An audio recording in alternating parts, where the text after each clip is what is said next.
This is your host, Rambunctious. And your co-host, Tayamu Denku. Pick apart the passion. Pick apart the passion. Pick the passion. Pick apart the passion. Welcome to Pick Apart the Passion podcast. Today, I'm your host, Tayamu Denku, and we're sitting down with, artist, producer, MC. Also, I'm not sure. Are you the founder of Addams Family? I'm not. You're not. No, I'm not. That would be Vast Vortal. There's two other guys, Osiris and Genesis. Okay, but you're I definitely was a part of pretty that. Yeah. I was part. I was in a part of it pretty early on. Number one, and number two, the reason why a lot of people think I'm a founder member is because I was kind of one that picked up the ball and kind of ran with it and kind of, pushed us to start putting out records and not just be a crew that was in ciphers and on stages. Yeah. So we got Cryptic One. We have Cryptic One in the building. What is going on, sir? How you doing today? I'm chilling, man. I'm a little sore from yesterday, but that's a different story. Word. I fucking I can curse on this, I assume. Oh yeah. It's free form. Whatever you gotta say. This has nothing to do with hip hop. This is probably the least hip hop thing you'll hear me ever say. But yesterday I took me and my girl and my niece went to Six Flags and stayed there for like 10 hours, and walking like 15 miles is not good on my soul at this age, and I'm out of shape. I actually haven't. I'm feeling it pretty. Did you go on the roller coasters? I went on every single roller coaster. Oh shit! I haven't. There's a Six Flags not far from where I'm at, and I actually haven't been there in years. And every time we drive by it, I feel like I look at it. I'm like, man, I don't know if I could do the roller coasters at like now. Yeah, they're crazy. They're crazy. Once you do one, it's an addiction, man. You just got back from the punishment. But yeah, it was fun. It was kind of interesting because it's a world of COVID right now, and I'm vaccinated or whatever, but that's neither here nor there. That shit was packed. There's still mad people out there, and no one's wearing masks. It just felt like COVID didn't exist, which is kind of crazy in some sense. It's kind of I mean that part itself is crazy. Like me and my girl, we try to be pretty careful about everything still, because she's immunocompromised or whatever. And so we try to be pretty safe. I'm also vaccinated. She's not sure if she can even get a vaccine just because of her health issues. But now that this Delta variant thing is actually going kind of crazy, it's kind of like, but the US is still wilding out. Like today I heard there's supposed to be 80,000 fans in downtown Milwaukee watching the Bucks Suns game. Yeah, I believe it. I believe it, man. People are, on some senses, I get it. Like people been locked in their houses for a year and a half, and they feel like they're on the other side of it. But I mean, everyone wants to get back to real normal life, but at this point, is life ever going to be normal again? Like to a real standpoint. I mean, there's a lot of venues. I've talked about this before on the podcast with artists, and there's a lot of venues because I've toured pretty heavy right before the pandemic, and a lot of the venues that I used to hit are permanently gone. You know what I'm saying? Like they're never going to come back. If they do, it'll be a different name under a different owner. You know what I'm saying? Yeah. So, I mean, things are definitely different. It's kind of crazy seeing people doing full blown tours in the US. I don't really know how, I haven't jumped on that wagon yet. Cause I don't think it's the time to do that yet, but, to each their own, like whatever they do, I mean, obviously, touring is where I make a bulk of my funds. Cause I have a ton of merch that I try to sell. There you go. At shows, but I got a few little shows booked. We're gonna see how they work out. We're gonna try to be safe at the shows, at the merch table, still rock our masks. Just like I said, I just try to keep my family safe, man. But let's backtrack real quick. So You were talking about Adam's fam, and I actually, a lot of people think that you're definitely a front runner of it because you kind of took the reins on it. And I thought that because I believe you're the person that I bought my Adams Family shirt from. Probably, probably that's probably exactly who you bought. That's I'm the only one who fucking has them shits usually.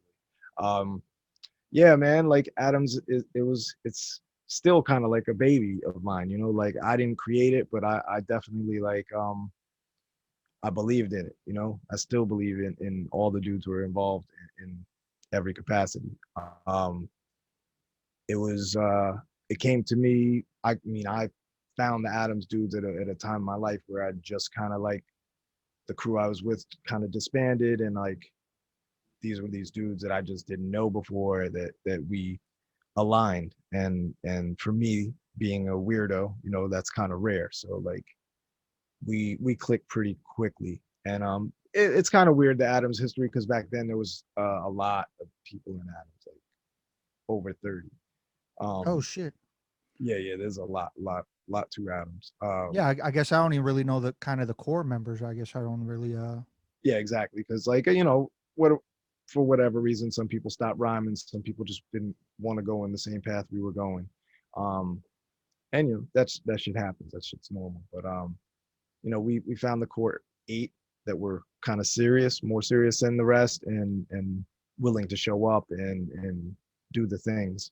Um, and we just ran with it. It was kind of like, I mean, to be real, like the Adams Family prequel, which is kind of the first Adams Family thing. There was a project before that, but that's a different story. But the first Adams Family thing was a prequel. That was just a collection of songs that we had did in my studio. That's basically all it was, minus two songs we had done in other studios. But it wasn't even like an album. It was just kind of something that we were like, that I was like, yo, we have all these songs recorded. The world needs to hear this shit. So I yeah. figured all that shit out. So like that's another reason why people probably look at me as like the whatever, the front runner, the leader, whatever you want to call us, because I did all that business side, I did all the beats.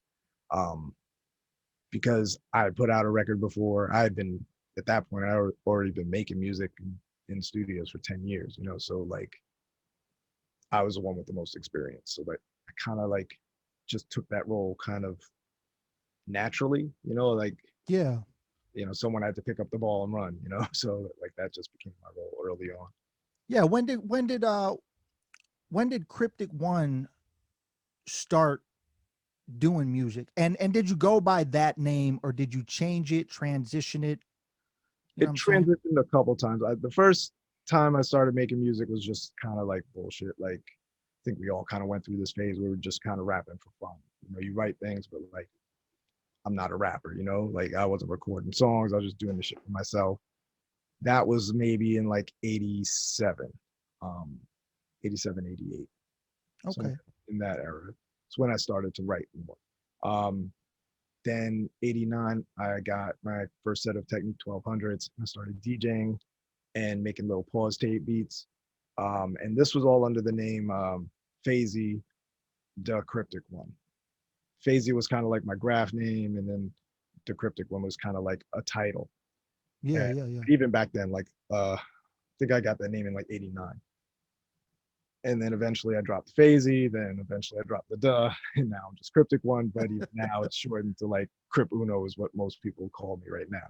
Um, so yeah, I'm sure my next year shit'll be just be like C or something. I don't know. Like, Just be a symbol, man. You be a yeah, symbol. just like the shortest possible thing I could do. So Phasey, so did you start out as a graph writer before you started making music? I kind of did everything like at the same time. Like back then, like it was just hip hop, you know, like you kind of just did everything. I break dance, I beatbox, I graphed, I DJ, you That's know, dope. rap. Like it was just like who I was and The everything. elements, man. That's what Yeah, it is. exactly. It was just kind of the natural progression. I didn't even think of it that I was doing multiple things. It just kind of wake up and this is what breathing is like, you know. Yeah, yeah. That's dope, man. Yeah, I know we did I don't know if I ever told you this, but there's actually people that have heard um, my Dark Journal record Mhm. and the song, um, uh, "Seeing What Evil Hears" Mhm. on there, that actually is your beat, Yep, yep. and that's a lot of people's favorite joint on that whole record. A lot of people have said that to me. They said they love the beat. They love what I did with it and everything like that. And yeah, and that's what, like, I knew that you had rhymed, but I loved your production from the start. And then um I think that's why I reached out for that. And then when I heard Anti Mobius, when you did that record, I Mhm. was like, oh shit, he's killing this. Like that, like I probably killed that CD because like I played it multiple times. Oh, wow, appreciate that. Um definitely. Definitely one of my favorite projects of yours. I do love this new project though that we're gonna get into. Um but yes, Anti Mobius, and that's when I believe I reached out and I was like, man, we should do a joint. And then I think I'd sent you some shit, but we didn't end up doing nothing. And then I feel like you were I off the grid for a minute. was off the grid. Yeah, man, And you caught me at like the worst time of my career, maybe even of my life, just because all the shit that was happening. But like, Mobius came out. It kind of did okay. Could have done better. It was kind of delayed 3 years for like business label shit. yeah, So by the time, you're an artist, you understand. By the time it comes out, like at that point, the songs are like 6, 7 years old to me. I'm like, I don't even want to put it out anymore, but like that's how I feel about it. But then I put it out, get some decent press, and it sold okay. Um, then after that, I was ready for my next record, and I recorded that pretty quickly. And I went on tour for that record. Actually, I went on tour right before that record was being completed. Um, and the other record was actually in stores.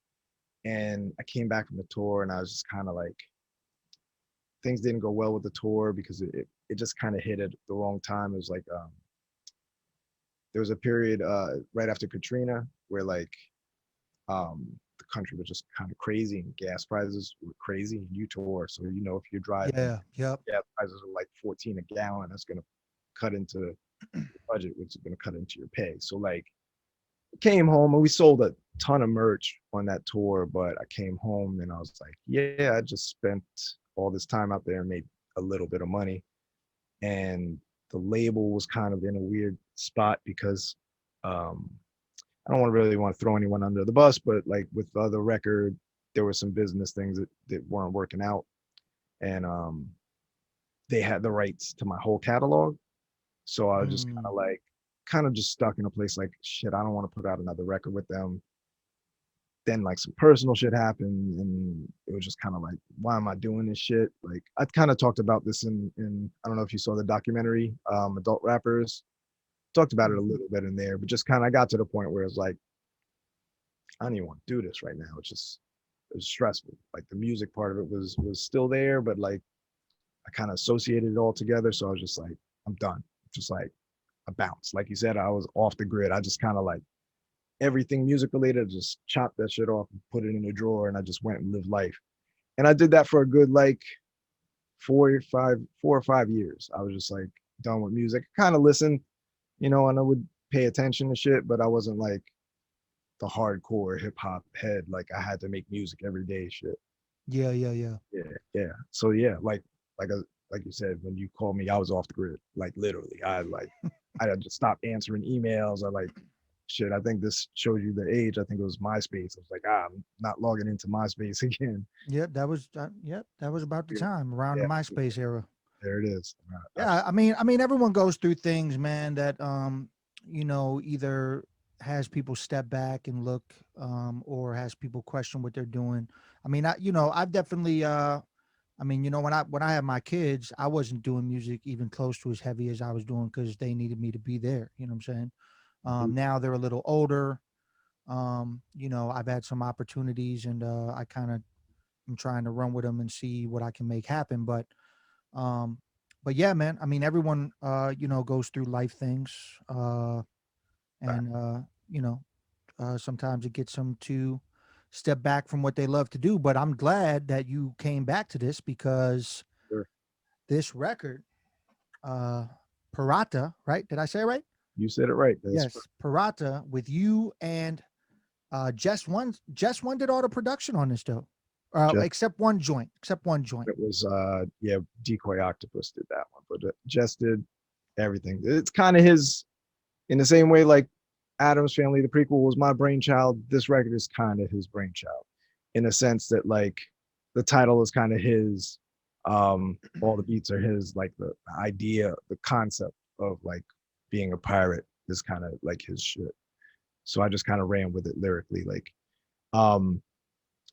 it's kind of weird how the album even started. This is a while ago, which is kind of crazy to me that this album is this old, but it's like in 2013 when I was just starting to write again. Just hit me up on the email, and just the title of the email said Pirata, and it was just like 10 beats. And I was like, all right, guess Jess has been busy. Let me see what this is. Press play, and I was like, oh shit. And I immediately, you know, that feeling when you just got to write to something. I just wrote. And like, I just wrote, and like, next thing I know, I look and I'm like, oh shit, that's a whole fucking song, like a good 3-minute song. I just wrote in like 2 minutes. I clicked on the next beat. Same shit happened. So I'm like, I hit him up. I'm like, yo, what are these beats for? Like, he's like, they're for Pirata. And I was like, what the fuck is Pirata? You know, and you know, just kind of like, I asked him, I'm like, yo, can I record to these? He's like, yeah, man, these are for us. And then, yeah, that's just kind of how, that was the process for 90% of the album. It's just kind of, he'd send me beats and I just write, record, and move on. Yeah, can you dive into a little bit of the relationship with you and Jest One? Like, how did y'all meet? How did that how did that whole thing start? Because I think I met you in person with Jest at Scribble Jam. Yep. Facts. Yeah. Yeah, so, I've known Jess. Jess is the longest, as far as like the people that the quote unquote public know about me musically, my musical relationships or friendships. He's the earliest. Like way before Adams existed, I was making music with Jess. We had a group called EBS, which stood for Elite Bomb Squad, but kind of the definition changed depending upon how we felt. But it was mainly Elite Bomb Squad, which was a graffiti crew first that I kind of got co-opted into and was real cool with some of the other cats in it. And we just started rapping together. And so one of those guys was Jess. So it was me, Jess, this guy Soph, this guy Tell, and this guy DJ Screw. Oddly, those a lot of those demos somehow leaked. It's not somehow, I know how they leaked, but it wasn't me. But they're on YouTube. Yeah, it's kind of weird. Someone sending me a link to something. They're like, "Yo, is this you?" And you see like your handwriting on a cassette. I'm like, oh shit, yeah, that's me for like 93 or 94. That it just never happened. But that's how long I've known Jess, since 93 or 92. So that's what's up. Yeah, I don't know. Do the math on that and figure it out. But that's a minute. That's a long relationship right there in music. Indeed. Yeah. So, Ill Poetic created the graphics.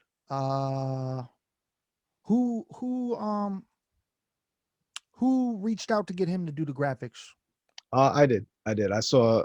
I've been a fan of his stuff for a while. I saw the stuff that he did with Blueprint, with Logic, with all the waitlist stuff, and I was like, I kind of just put something out in the world on Instagram. In the world on Instagram. I just made a post and was like, yo, anyone know any graphic designers? And people would just tag people. And someone tagged Ill Poetic, and I'm like, oh shit, why didn't I even think of him? So I just hit him up and kind of, we figured out the business side of it first, and then kind of just gave him the idea, which I didn't really have much of an idea. To be honest, I just saw the skull and crossbones, but I didn't want it to look like the typical skull and crossbones. So he just kind of ran with it, sent back like, 5 or 6 different ideas for the logo, and then we chose one. That was kind of Did he actually do you know if he created that like digitally? Did he paint that, or what is that? Because it looks like a painting, you know what I'm saying? Like a scribe or what? I have to ask him, but I'm pretty sure he did it digitally. He's really talented dude, man. Like, Yeah, he's I don't know if you've checked out some of his other stuff, but everything he does is fire. Yeah. Yeah, And shouts to Ill Poetic. yeah, I mean, I and definitely got a chance to played a festival with them not too long ago oh, that's out in Cincinnati. I think that was 2019. It was over the Overcast Fest, which was actually a festival that they tried to. I don't know I don't know if they're doing it this year or not, but I know that that's a festival that they tried to do something to recreate the vibe of like Scribble Jam. oh, okay. Yeah, it's a there's a gaping hole where Scribble Jam used to live. It was Yeah, a yeah. it was an interesting time. Cool festival, man. Met a lot of good people there. Oh yeah, that was my start to my networking, man. That's Yeah, pretty yeah, much where that all started. indeed. Where are you from again? Where are you based? I'm in Milwaukee. Okay, that's Yeah, have you ever been to Milwaukee? I have once. Couldn't tell you. I don't remember anything about it. Do you don't know if it was for a show or you just passed through? No, I think we've just passed through. I don't think we did a show there. Not that I remember. Yeah. Well, most people. Well, the thing is not to toot my own horn, but a lot of the tours that happen, um, they skip Milwaukee. They do Chicago and then they loop around and do other cities. They skip Milwaukee because a lot of people just don't book the shows out here. And I, for a while, probably the last 4 years, I was booking a majority of the dope hip hop tours that I thought would be fresh, that I thought could do decent in the city. You know what I'm saying? Like I brought, um, people like, I brought Blueprint through Milwaukee where it was a successful show. Um, I had AC Alone scheduled. That actually didn't happen. That got canceled because of the pandemic, but I had that booked. I brought Elder Sensei and Sadat under Nice. their XL moniker. Um, yeah, countless people that I brought through on tour that said that they enjoyed the show, that had a good time and stuff like that. And pretty sure if they didn't reach out to me or I didn't see that they were touring, that they would have never stopped here, because a lot of people just, like I said, they see Chicago. Chicago is huge, Yep. and then Milwaukee's up here, and they're like, "Oh, do I want to go into Wisconsin? What's in Wisconsin? Beer and cheese. I don't know if I want to go up there." So they kind Yeah. of just, skip around it. But there actually is, a hip hop scene out here. Yeah, I mean, once you convince them that there's a market there, people start stopping, and it sounds like you're well on the road to doing that. I'm sure eventually you do that enough and do it successfully for long enough, they're gonna just start hitting you up, and you'll be like, now everyone stops there. Yeah, yeah, yeah, yeah. So, um, Pirata. Yes, sir. So the first joint that I actually had picked, because I wanted to play some joints off this record because it's dope, and I definitely think we should, for people who haven't went out and copped it. It definitely seems like you got some good support on this album, though, from what I've Yeah, been yeah, seeing. it's done way better than I expected. I mean, to me, it was kind of like a test. Like, I wasn't even sure if people bought CDs anymore, which, I don't own a CD player, so like, why should I expect someone else to? So it was kind of a test of that, and the CDs fucking flew. The tapes sold out like in seconds. It's crazy. And that's super dope, man. Especially during, because you put this out uh, without touring. You know what Now, I'm saying? And so, and like and to be able to sell merch like that without touring. I mean, I definitely did my little fair share, but it ain't nowhere near like if I tour and sell merch, you know what I'm saying? And I definitely sell CDs on tour, but not as much as on the online market. So that's super dope. And yeah, tapes are definitely a thing coming back for people that are selling product. for sure. Yeah, And I was shocked, honestly. Like, I knew they were kind of selling, and people had told me. I talked to people. Obviously, I'm involved with a lot of music heads, but yeah, I wasn't sure about cassettes. Like, this first cassette I did since '96. So like, I'm jumping into this like, all right, let's just dip my toe in and see what happens. And it helps that Ill Poetic did a really ill design for the cassette. Like, that definitely helps. I think people really like, just, I don't know, saw how it looked, and some people probably don't even have cassette players and just bought it. But yeah, piece the cassettes. When Yeah. you put that out, does it come with the digital download too? Is Yep. that how? So Mhm. Yep. even if they don't have a player, they still obviously They can. still got the album. Yeah, yeah, Yeah. yeah. The only thing I didn't do with this album is streaming. But that's gonna come. It's coming. I just was kind of, I don't want to get on a anti Spotify I soapbox rant. I I But completely understand what you're talking about. There's still a record of mine that's actually kind of like, I think it's still my favorite record to date, even though I just put out a new record that I'm happy with. But there's an album that I dropped right at the start of the pandemic called The Darker Side of Light, and I only did CDs and Bandcamp, and I didn't put it on any streaming sites. And then I thought about, oh, maybe in a couple months it'll be up on all streaming, and I was kind of like, hesitant. Yeah. nah, I don't even want to do it. But I mean, I understand the streaming aspect as far as getting it into people's ears, but at the same time, streaming, um, yeah, I mean, what do you make off streams? You don't make anything. You don't make anything. You don't put your stuff up to stream to make money. Like that's Nope. it's definitely not the It's plan. yeah, So like the whole thing is, I wanted it. I want it to be there just because I know a lot of people that's the only place they access music, and I want them to have it available. But at the same time, since we don't make anything, I want to reward. I mean, reward, maybe that's the wrong word, but I want to reward the people who like put up the money and buy it. So you get it like way before everyone else get it. If you want to wait, that's cool too. Or, people can find it in yeah, whatever, ways. I'm not anti like downloading shit, illegally. I'll say it. I've been sampling records for fucking years. So like, who am I to say what is right to quote unquote steal? So, if that's what you want to do to listen to it, knock yourself out. But the people who purchase it, they get a little love. Like I give back to them, so like I'll shoot them a discount for something else or a future record. Yeah, maybe you hear some songs before everyone else. That's the beauty of like selling stuff on Bandcamp. You collect all the fucking emails and like can converse with these people one-on-one. Spotify, you don't get shit. You don't even know anything. Like you have to like dig to find out how many people even listen to your shit. yep, And at yep. the end of the day, they give you like, I was gonna say pennies, but they give you way less than pennies. Yeah, So, it's fractions of pennies. It's like what is pesos? That's less than pennies, right? I think it's like yep, yep, yeah. So yeah, you're getting like pebbles and pesos yeah. And then for you're your still, streams. even then, even if you get it up there and you're getting your little streams here and there, you got to kind of play the game to get listeners and streams. Like you got to like figure out how to get into these algorithms. Sorry, I was getting the Yeah, phone.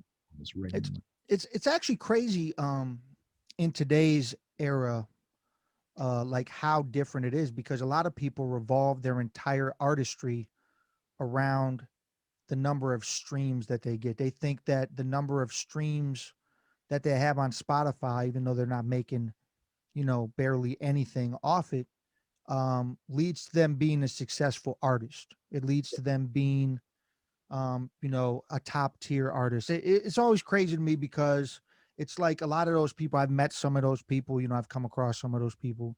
I'm not really, I don't try to be a hater on nothing. You know what I'm saying? Like, I don't really try to be a hater. I come from the era of battle rap, battle MCing, off top freestyle battle shit. So, I definitely have my little edge, um, my little edge hard side to me when it comes to stuff like that. But um for an artist that has a million streams but has never um done a tour in their life, goes on stage, raps over their vocals, has no idea how to control a crowd and perform, that shit is sad to me. It's real sad. Like, Yeah. cause it's and I don't know, man. I mean, do you think something like that is like? Do you think it's because they don't have the proper mentors, or do they not even care about having a mentor to show them, what real hip hop and MCing is about. Like I feel like these people just see what these celebrities are doing, and they hop into the driver's seat and think that that's what they need to do to get to that level. Yeah, I mean, it could be some of that. It could be a lot of things, man. I don't know. I don't know what it's like to grow up in this age. You know what I'm saying? Like growing up in my era was just different in every way, shape, or form. So like, if you wanted to see hip hop, you had to get up off your ass and go to the show. Like I didn't have YouTube. I couldn't like see everything. If you wanted to learn beats, you had to fucking spend a lot of money and press some buttons because there was no one who knew how to use the equipment. I couldn't just go to YouTube and learn some shit. And just like the streams, man, like I'm not against it. I just think that people focus on it too much. Like it's really it's some vanity shit, man. It's some ego boosting shit. It does nothing for you. Like having a million streams on Spotify, yeah, you'll get a little bit of money from it, cool, and you'll get maybe a little bit of recognition, and some people will take you more seriously because of it. But like you said, what happens when you get on stage? And I say that as someone who doesn't perform anymore. I just don't like. It's not what I do right now, and I'm cool with that. I've come to terms with that. I may do shit. I'm not writing it off, but like I don't have anything against people who don't perform. But if you're gonna be about it and you want to have a career, you want to do all those things, and you got your million streams, back it up with something that's more tangible. Be able to rap, like you said, rapping over your own vocals, man. That I can't get down with just because it doesn't sound good. It can't sound good. It's impossible for that to sound good. And if you're not entertaining your crowd, maybe that's their crowd doesn't give a shit. So who knows? Who am I to say? But in my world, that shit's not cool. um, I don't know. It's a fine line, man. A lot of these people are young. They're playing the game that they know, and Yeah, it's different. It's way different. way different. I don't get it. Um, but on another level, I do get it because if you post something on Instagram that gets a lot of likes, you're like, okay, people are digging that. So it's same thing. If they get a lot of streams, they got to think they're doing whatever they're doing is working. It's right. I'm just gonna keep trusting myself and going where I want to go. So I don't know. I don't know if it's a system to blame or the people, or if anything needs to be blamed. Maybe just people got to do their shit until they learn better. Yeah, yeah, yeah. We'll see. We'll see where things go, man. I know there's definitely there's definitely a movement of people that believe that as far as live shows go, people shouldn't be doing that shit. I don't know. I don't know where that's gonna go, but as long as as long as the real people keep making the hip hop that they love. You make music I love. There's other artists that are still making music that I love. There's actually a lot of dope hip hop out there. You just have to Just find you it. just Yeah. have to search and find for it. Yeah. And the thing is, we can now. Like back in the days, we didn't have to search as much, I guess. But now you have the tools, man. Like if you hear something whack, you do not have to listen to it because there's so much good shit out there. You just got to uncover it, and it's only like a couple of Google searches away. Yeah, man. So yes, Davy Jones Locker. Hmm. That's the first joint that I picked out off the record. I think Uh, that's the very first joint that I wrote. Very true. Word, that's what's up. I was actually gonna ask you what the first joint was, and that's crazy that I picked the first joint. Um, so talk about this joint a little bit before we get into it. Was so the beat just jumped out at you and you just Yeah, rolled with it, or? the beat just jumped out. Like the title, that was the title of the beat. So like it really doesn't have shit to do with the lyrics, which I kind of like because I kind of in my mind I like kind of making those connections afterwards. Sometimes like I'll have a title and then I'll just write some shit that came from wherever the fuck it came from, Mhm. and then I didn't even really know what Jones Locker meant. So I had to like fucking research and find out what it was. And it's kind of fascinating. It's still kind of accidentally connected to some of the things I was saying in the lyrics. So like, you know, I like shit like that. I like puzzles, man. Like, my name's Cryptic for a reason. I like things to not be like right there for you. You got to figure out what the fuck I'm talking about. Oh yeah, you definitely have a lot of replay value just based on that alone, just because you don't catch everything in the first listen. You know what I'm saying? And Yeah, appreciate that. that's dope. That's definitely a dope talent to have as an artist, to make people replay it, not just because the song's dope, which the songs are dope, but not just because that, but because you might find something brand new the third or fifth or seventh or 10th, like whatever time you listen, you might find something new. I've actually had people tell me 5 years later, oh man, you remember that one joint?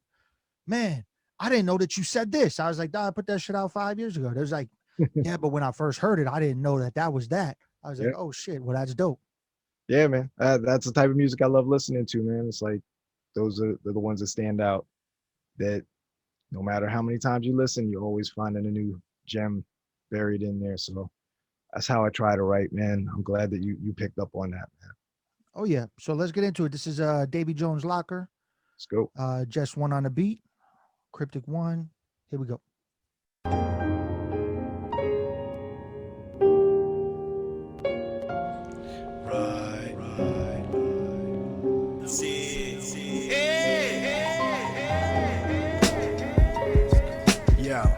Congrats on your rap baptism. Passion driven, but you lack activism. Rap's a religion? Shit, I'm a heathen. I'm wiser, found better things to believe in. My playlist has always been shapeless. I never played it safe, it's my nature to take risks. PIRATA, aye, Captain. Sketched a plan with a Sharpie on a bar napkin. In this time capsule, bury the hatchet. This captive soul, steady a maverick. We're cut from a different fabric. Nemo the median, steady tipping the average. A camp of cops, lawyers, and jailbirds. Musicians and nerds ruining the bell curves. From young cats to elders, addicts to sellers, pill poppers to swillers. Yeah, I'm from a land of strollers and kale chips. Organic, grass-fed, free-range trail mix. F that, found a local bar stool for ale sips. The end comes around. 360 tail whips, the tail fits, wear it, demon. Hear what the parrot's screaming? Polly wants a Confederate burn. Politicians move as if they had sedative serves. Empty suits bend the truth with repetitive words. Repeat lies until the fibs turn, with his hand on his hose as he watched the bridge burn. At least the flames will prepare him for the afterlife. No belief in shame, so who gives a fuck what happens, right? That's correct. I love my life, even when the shit gets mad wrecked. Even when my shit's bad, it's good like bad press or pizza. Just wanna prolong that black death beneath ya. So nice not to meet you yet. That's why we'll not concede to stress. To be honest, I have no belief in the afterlife. Best believe I still give a fuck what happens, right?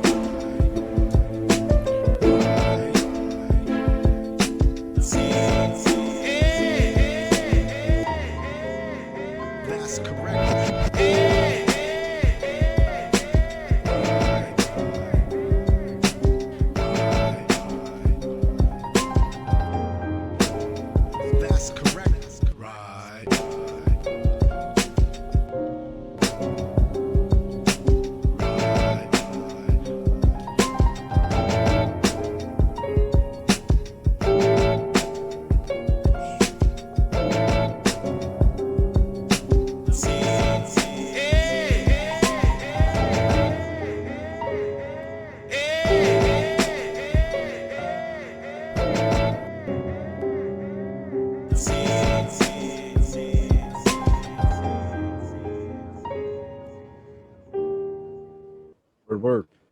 That's fire. Thank That you, is brother. fire Thank you, right man. there. Appreciate it. So with this song, let's talk about the production real quick. So is this the exact form of this beat that you had wrote to, or was there editing done later on around it, or was this the exact instrumental that you wrote to? Exact one. He sent me a 2-track and I just recorded vocals and that was it. It was just one of those things, like he sent it to me, I wrote it and I recorded it like 2 seconds after I finished writing it, and just kind of burned through it, and I just put it aside and I listened to it later when I was piecing together an album. I was like, I'm just gonna leave it exactly how it was. because I'm sure you have a lot of rappers that listen, and you're a rapper yourself. I know that like sometimes we'll demo something out, and then we try to record it like a year later to like really like nail it or whatever. And something about the energy of that first one is usually the right thing. And like if you start messing with it too much, you start to lose the original like feel of it. So I just kind of decided to leave the old 2013 version and just let it run.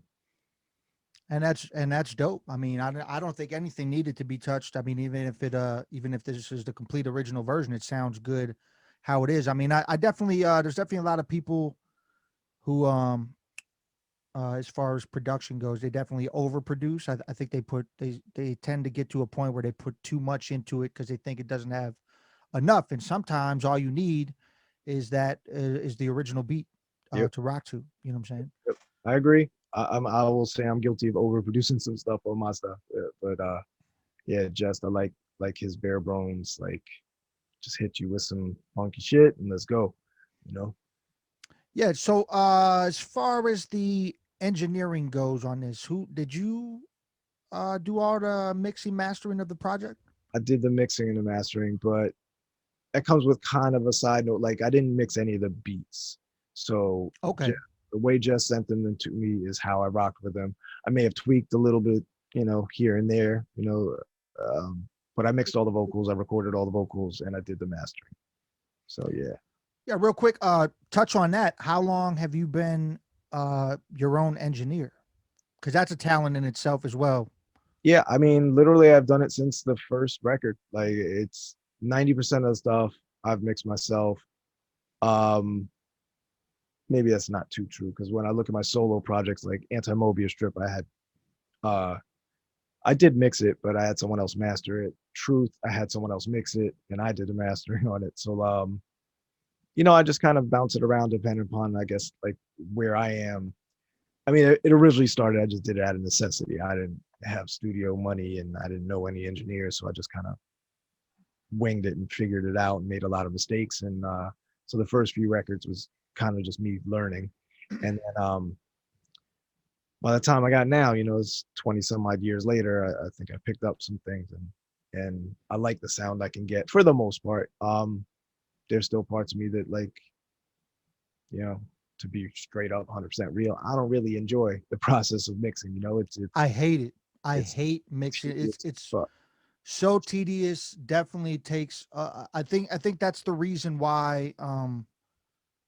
There was a small period of time where I was actually, doing mixing and mastering for other artists just because the money was there, and then I was like, I don't even like I don't even like doing this for myself at times. So to do it for other artists that I might not even fully like their shit, and I'm like, man, I don't know if I can do this.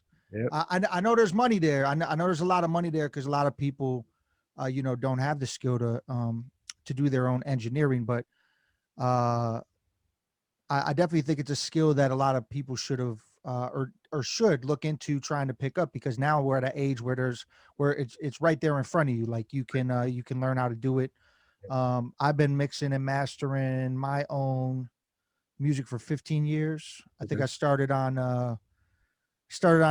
the old Cool Edit, and then I moved into the Pro Tools, Wave, and Okay. I still use that now. I got the little Atom plugin sets with it.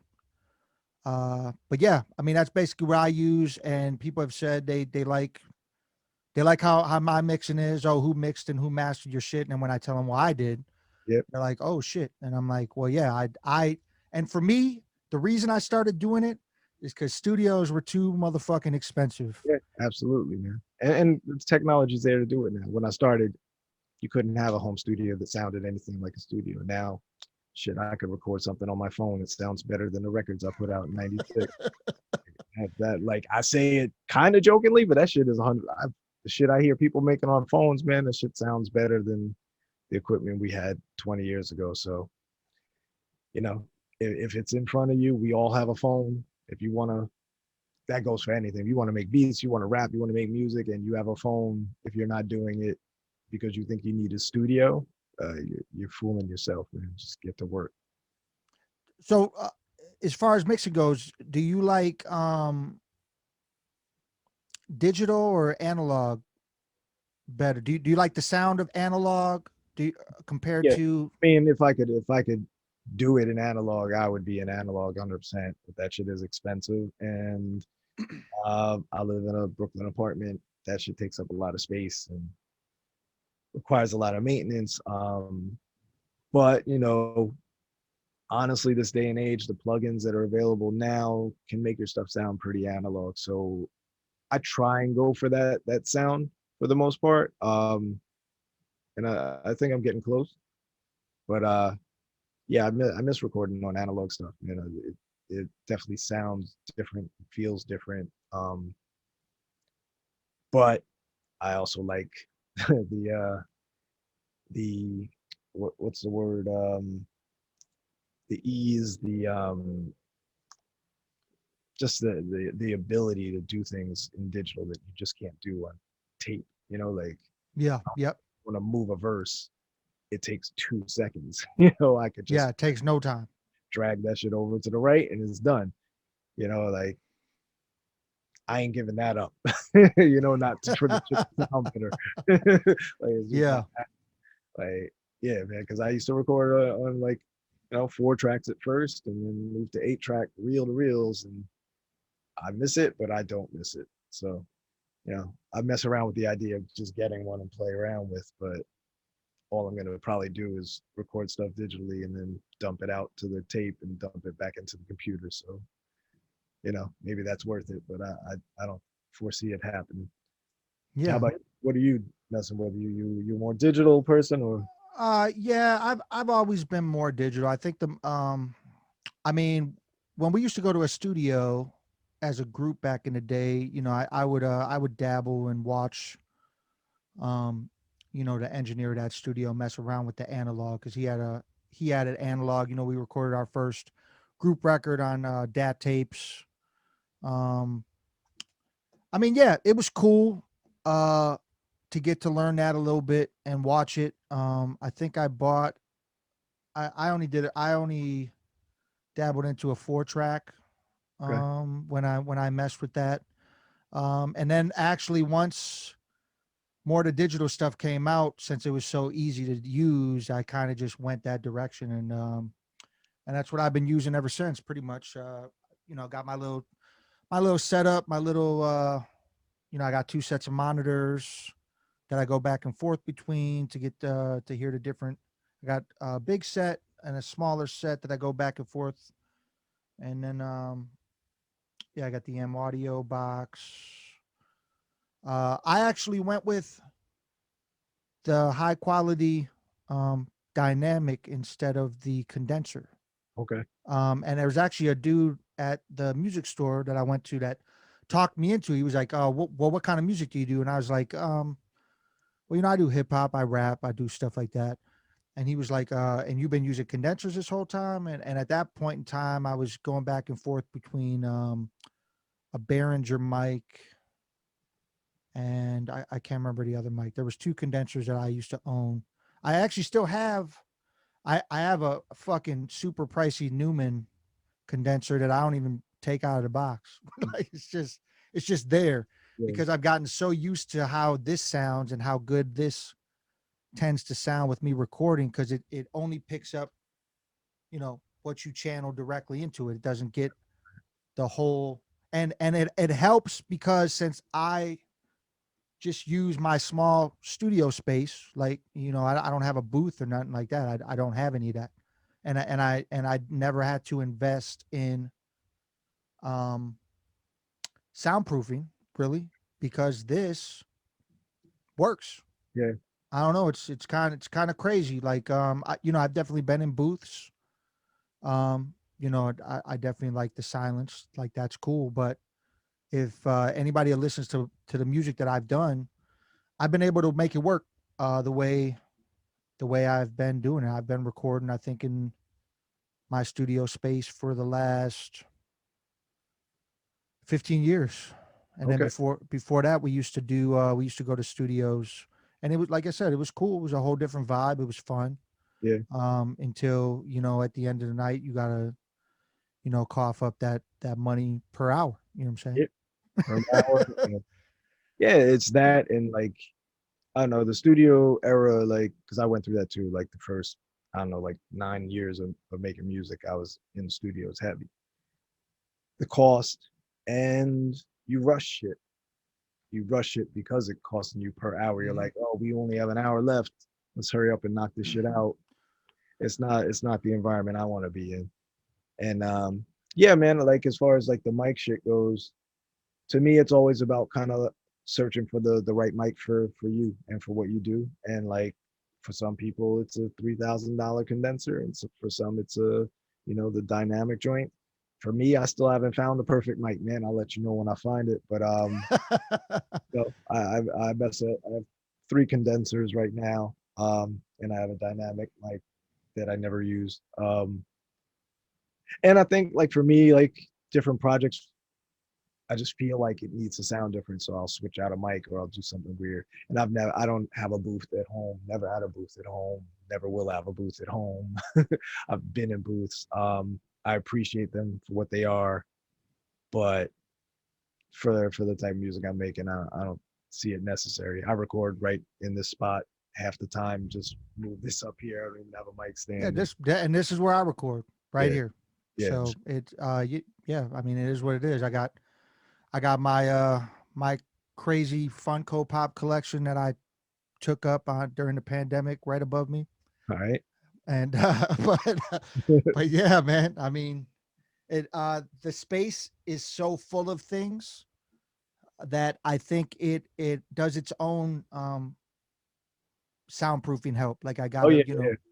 They you know, actually tell you like because I studied not studied this shit. I watched a bunch of YouTube videos and read a book or two about like actually sound treating your room, and like this is the perfect setup, like a bookshelf that has things on it to like absorb the sound. So like you have a similar situation going on there. As long as the shit behind you's not reflecting some shit at you, you're yeah, good to go, man. Like it also depends on the level you want to get. Like I'm not trying to be Dr. Dre, so I'm not trying to mix shit like that. Like I want my shit to be muddy, and sometimes I want frequencies to clash in a way that like a mixing engineer would tell me, no, that's not right. So like for what I'm doing, I can do what I want to do here. and that's dope. And Yeah. and yeah, artists that are their own engineers, um, that's what they should be doing. You know what I'm saying? Making the music that they want to make the way they want to make it. Um, I've definitely, I sound completely different when other engineers mix me. I Yeah. sound completely different, and 90 to 95% of the time, I don't like it. Yep. So, My experience too. Every time I've ever done anything, and it's not to knock them because some great engineers have mixed my shit. It's just that they don't do it how I think I sound best, and I know how to do that. I know exactly what frequencies to adjust on my voice to hit that sweet spot. And with beats it's even worse for me. I don't. Do you make beats at all? uh, I used to mess with it way back. I used to make them on a synth. I believe before the Triton came out, there was the Trinity, Mm-hmm. Yep. and I used to mess with that.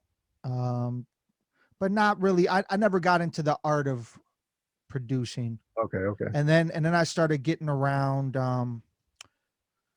more producers that would just hear me rhyme, and they would be like, "Oh, you should do some over my shit," or I would find producers that worked good with me, and we would just end up making music. Like right now, I work with um a producer from Germany. He lives in Hanover, and he's done a ton of my shit as of recent, and he works really fast. I had a huge falling out with my old producer I was working with. He's from Australia, and when I talk about huge falling out, I'm talking about I probably shouldn't go to Australia. Like it's Yeah, it's like some shit like that. Like just based off what happened around the situation. yeah. You know, not need to really even get into because it's just negative vibes altogether. But yeah, I wish that I got more into it because I always, from the start of making music, I always wanted to be an artist that at one point in time, and you know, it still might happen. I mean, you know, I got I got some random drum machines that I bought that I didn't do enough with, didn't learn enough. But I always wanted to produce a record myself, like make all the beats, Yeah, man. Yeah, man. and create it from the start like that. So maybe one day, um, Do that shit. maybe not. I don't know. I say do it, man. Like this, in this day and age, there's no reason not to at least fucking dip your toe. You can, as long as you have the time to do it. Do it. I personally, I love producing. And yeah, I mean, the only reason I was asking before was because we were talking about mixing, and like the first time I ever had someone else mix my beat for me, I fucking I fucking lost. Like I did not like it. It was on a pretty big record. I'm not gonna throw a person under the bus, but like it was on a pretty big record, and I really liked the beat that I made. But after I heard the final version, that It was ended up on the record completely different. sound completely different than what I intended. And that was my first experience with that. And ever since then, I was like, I need to have final say. Like if I'm producing something and someone else is mixing it, it's got to run through me before that shit gets released. Like that's I feel you. exciting. Yeah. I mean, not to say that it needs to happen, but I always wanted to do a small EP with you, man. Whether it's just Hey man, you, whether it's just you producing it, or you know we do, you rap. know, back and forth, like whatever. I just always thought it would be fresh because I always loved your production. I appreciate You know, I thought the MCing was dope. I definitely think we could make something fresh. Not saying we got to do it. I'm just saying I I think feel you. if I we feel you. decided to, it would be fresh. It would be fresh. I'm certain of that. I will tell you 100% real that the rapping probably ain't gonna happen because like I make beats a lot more than I fucking write rhymes. Like, and from when I write rhymes, I usually get in the mode where I'm like, I'm writing this for a project. Let me do this and focus, and then I do it. Like I do features here and there, and you know, my heart's in that shit just as much as anything else. But like the shit I really enjoy is like doing a whole fucking thing and just kind of like I don't think I work well with others when I'm doing that, man. And I don't say that like I'm not like a dick, but like it's just not like when I have to like write something and give it to someone else and they throw it back to me. Like I don't write that way for my shit. For my shit, it just like happens. Like, you know, I'm on the train, I'll think of a word and it just happens. The next thing I know, I have something. And when I work with other people, and I like that too. I enjoy that process, but it's I don't know. I've never written a whole project with someone outside of there was one, and that was with Wind and Breeze in Alaska. It's called Atoms. This album Sands that we kind of did together, but not together. It wasn't like in the studio together, whatever. But that we wrote together. But even that, I don't feel like that's my best stuff. I feel like it's great, like in the context of the songs, but like when I listen to it, it doesn't fucking excite me. You know what I mean? Like, Yeah. and that's how I feel about all the stuff I've done with other people. And it's not because of the other people, it's because I look at how my shit was, you know, like it's not like a self-conscious thing. It's just kind of like when you're in a group situation or a dynamic where you're working with someone else, you have to not compromise, it's not the right word, but you have to like meet them somewhere, like where they want to be. Like you're here, they're here, you meet here and make the stuff that you would make together. But that isn't as fun for me. You know what I mean? So like, and I'm at the stage of my shit where like, I just want to have fun. Like, like I feel you. I feel first and foremost, I don't care it's about anything else. Like, I just want to enjoy the process. And like the beat side of it, hell yeah, I'm there. But like the rapping side, I don't know how many fucking more group projects I have in me. Right Well, now. That's yeah, all I'll say yeah, right now. yeah. Because like the way that I am with my shit, like my fucking mind changes 6 months. I'm a totally Yeah. different fucking person. Well, I'm saying if we end up doing something, and you know it's 6, it's 7, it's 8 tracks, maybe you could just rhyme on one. That I could do. There you go. I could do that. I could commit to that. That's easy. I can knock a verse. I could knock a 16 to 20 bar joint and maybe drop a hook or some shit. But yeah, that's Yeah, I mean, and you know, well, yeah, maybe we could talk about that in the near future. But real quick, you had mentioned, this is something I always wanted to ask you because I didn't know it. I never knew where it was done at. I don't even know if you know, but you mentioned wind in Alaska. Mhm. There's a track that me and my group did with them. Okay. Did you record that? Was that done at your? It's called Shelter. Shelter. I don't think It's so. you don't. Like what era was it? What time period was This it? record came out. When was Shelter? Shit, It's you know, either you'll be it's mad somewhere between 03 and 05. It was when they were still Hanger on Jux. on Jux. Yeah. Um, I don't know. It's possible. We did so much fucking recording back then. I'm gonna say probably not, because there was a period in there where I kind of shut the studio down to work on my solo. No, but that was like 2001, 2002. I don't know. We'll say, I'll say it's a 50% chance that I recorded it. I don't know. I'll have to Google that shit. See, this is the thing about my memory, man. Like those days are such a blur. Like, who knows? I probably recorded it though.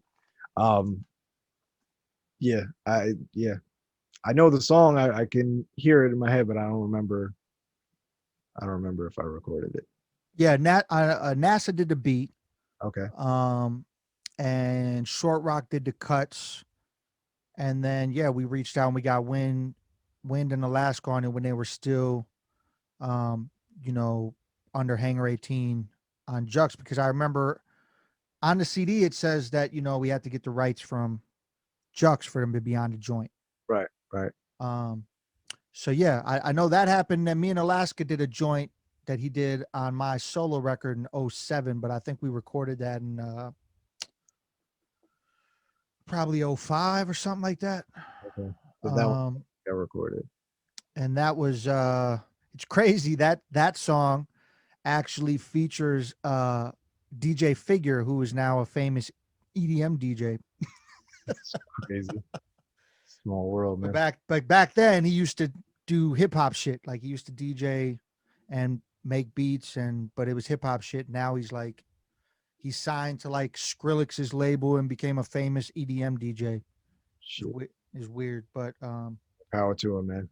oh yeah, he actually at one point he wanted me to do when people were trying to cross genre into have rappers rap over EDM. EDM shit. He wanted me to do it, and it's something I probably should have did, but I could not write to those beats to save my life. It was not my thing. I feel you, man.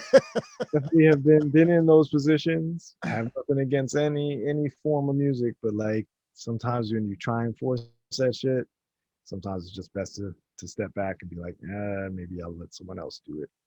And then you can get mad about it when you see someone else do it and they're making millions of dollars and you but like, shit happens. Yeah. City Breathes. Yes. Let's talk about that. City Breathes a little bit. Was that the title of the beat as well? And did you just roll with that, or did you actually title that? No, I titled that one. I titled that one and then wrote it. I wrote the first verse first. That was kind of just like another one. That was the second one that I did. It was just a one verse thing at first. And just heard the beat, wrote really quick to it, recorded it, and then I was like, oh, I ended my verse, listened to the City Breeze, and I was like, oh, that's a pretty good title. And the song is just kind of just pictures, snapshots of like the city. I just moved to my new apartment in Brooklyn at the time. And just kind of walking around the neighborhood or taking the train or at night, just walking around Brooklyn streets, and like that's what fucking poured out of me. And it's like that's what the city is, man. The shit is live. It if you live here long enough, it's just part of you. It's a friend. Like it's weird to say it's a friend, it's your enemy, it's everything. It's like a family member. Um, but I really have this feeling that New York is kind of alive. And all cities, I've been to cities all over the world, but and everything has its different living vibe within it. But like that's kind of what that song was, just kind of me saying, like, yeah, this city is breathing, it's alive, it's always alive at all times of night. And Oh yeah, New York is its own entity, man. Like I've anytime I've ever came to visit New York, it's definitely been its own vibe, its own feeling. yeah, Um, there was one point in time where I was real close. I was going to move out there and see what happened, and then, you know, had kids, and then that all ended. Then now I'm just probably for the best. I love the fuck out of New York, but like when people say, should I move to New York? I usually tell them no, they shouldn't. Like, and it's not because they shouldn't, but to me, like, in order for you to move to New York, and I know a lot of people who moved to New York and it made it and it's here, they're chilling, they're grinding their ass off, and it's hard. But they're here. And then I know people who came and stayed for a year. And it's like, no, fuck this, I'm out. So my reasoning for telling people, nah, you shouldn't come to New York is because if they really want to be in New York, they'll come to New York despite what the fuck I say. And those are the people that'll fucking make it, and it's not to say that like it's impossible to make it in New York. It's not like some fucking dick measuring thing. It's just, but it's really hard, man. It's expensive. It's New York kicks you in the ass no matter how much you think you have it figured out. And yeah, man, it's rough. It ain't easy to live here, and it's not just about money. It's just about everything. It's a weird city, um, in the most beautiful way. It's weird, um, but yeah, man, I've seen New York chew people up that have their shit together, and yeah, then yeah, yeah. it just happens. So like, to all the people out there that want to move to New York, I'll tell you not to. And either you're gonna use that as like fuck Cryptic and it's fuel to like come here, cool, or you can be like, oh shit, maybe I shouldn't fucking move to New York because you'll be making a shitload of money and living in a fucking box, and like, that's just the reality of it. Like for you Yeah, to that's own that's a that's home here is like it's like winning the fucking lottery because you need a lot of fucking money to own a yeah, spot here. that's definitely what I've heard. I've definitely heard that. Um, uh, Random experience. So I would always end up every time I would really come to New York, I would end up staying in Staten Island. Mhm. And then we would take 9 times out of 10 I'm taking a ferry across and getting on a train, just to explore more like that. But I would stay in Staten Island. Staten Island to me always reminded me of Milwaukee, just by how it was spaced out.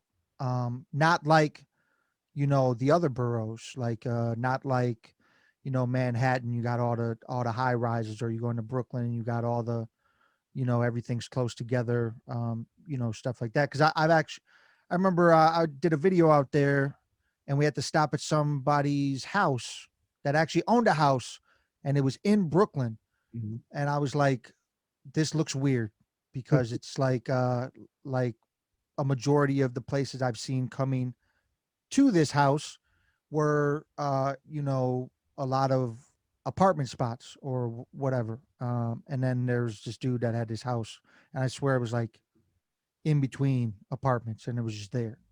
It was- That- and but yeah, I don't know, man. It's like I guess I don't think I've experienced, because I've come there to visit a bunch. I've done shows out there multiple times, but Brooklyn, Manhattan, I dabbled in the Bronx, very small. Um, Staten Island is the majority of where I stayed around when I would be out there. Right. So with that idea in mind, it always reminded me of what Milwaukee's like. And you said you've only been here once, so you probably don't remember what what that vibe even is. But no, I can kind of guess the vibe, like, because Staten Island, it's definitely very different than the other boroughs. Staten Island has more in common, and people from Staten Island are going to probably be pissed about me saying this or whatever. Staten Island is closer to, or I should say life in Staten Island is closer to life in like Long Island. I'm not going to get into like New York geography, but Long Island's where I grew up. It's not exactly, I mean, Staten Island is technically part of the city, but it doesn't feel like city life, if that makes any sense. yeah, Or like not like the rest of New York City.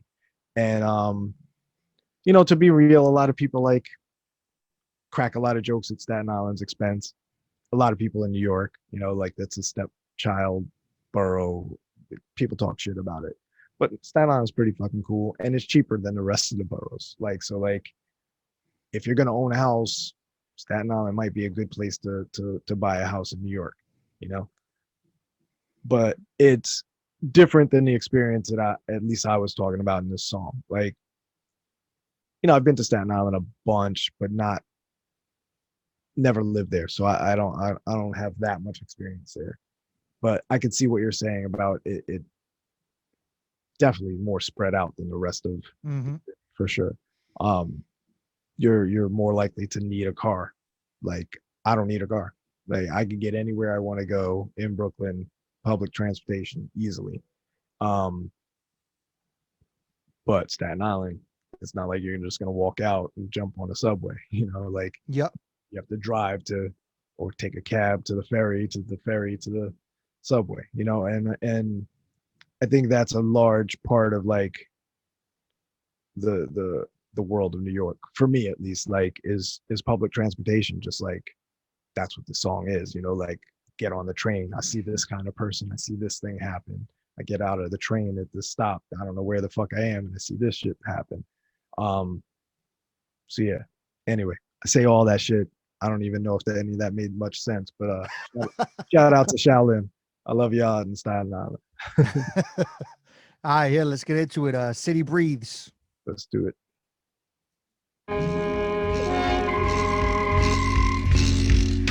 Personify the greatness. Late night Gotham, stroll capeless, aimless.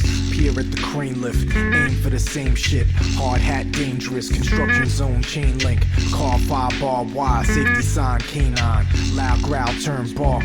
Yo, you see those sparks? Nah, those are eyes in the dark approaching. Foaming at the mouth, exhale and flick the roachin'. The price, much less than the shipping quote. Keep it moving, bloke. You're gonna have to miss the boat. Sounds of sirens, fire truck, EMT, a cop's response to violence. Nah, probably late for a dinner date. Yeah, big mistake to integrate. Relate not directly, integration in my inner station. Since Crip went from pilot into syndication. Plastic bag blows like tumbleweed. Ghost town summer scene, night version, night sermon. From the vagrant on the corner bumming smokes. Same spot tomorrow, comatose from overdose. The clover holds its secret in the number of leaves. A living organism now, listen to the city breathe. Now listen to the city breathe. Now listen to the city breathe. Now listen to the city breathe. Now listen to the city breathe. Now listen, now listen, now listen, now listen, now listen to the city breathe. Camaraderie's a hot commodity. The fragments like pottery and botched robberies. Prey on those anomalies, please. We got the life out that mantra, watch the comedy bleed. The city breathes through pipelines, trees, and things you need to see to believe. Well, I've seen it. And still I ain't believe it. The city keeps breathing for believers and the heathens alike. The cream keeps achieving that flight and tends to rise every night with the heat in the pipes. My zebra stripes ain't changing. Hooray for the layman. The caveman may change when exposed to the light. Tunnel vision might cave in if we know what it's like. Breaking news in the morning, the same night over the hype. They accomplish some attempts to calm us. For the moment harmless, but eggs crack make omelets. Nah, it ain't a threat, it's just breakfast. When the city breeze remain breathless, exit. There's wisdom in the sound of the breeze. A living organism now, listen to the city breathe. Now listen to the city breathe.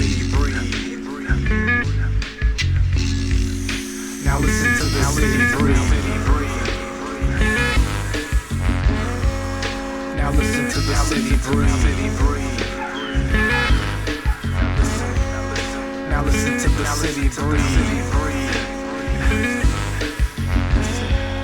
Now listen to the city.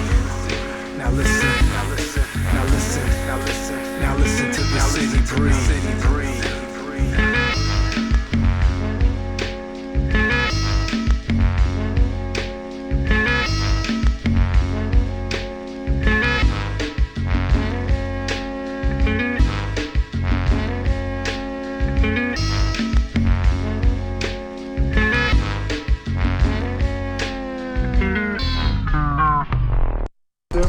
That's dope. City breathes. Thanks, I definitely love the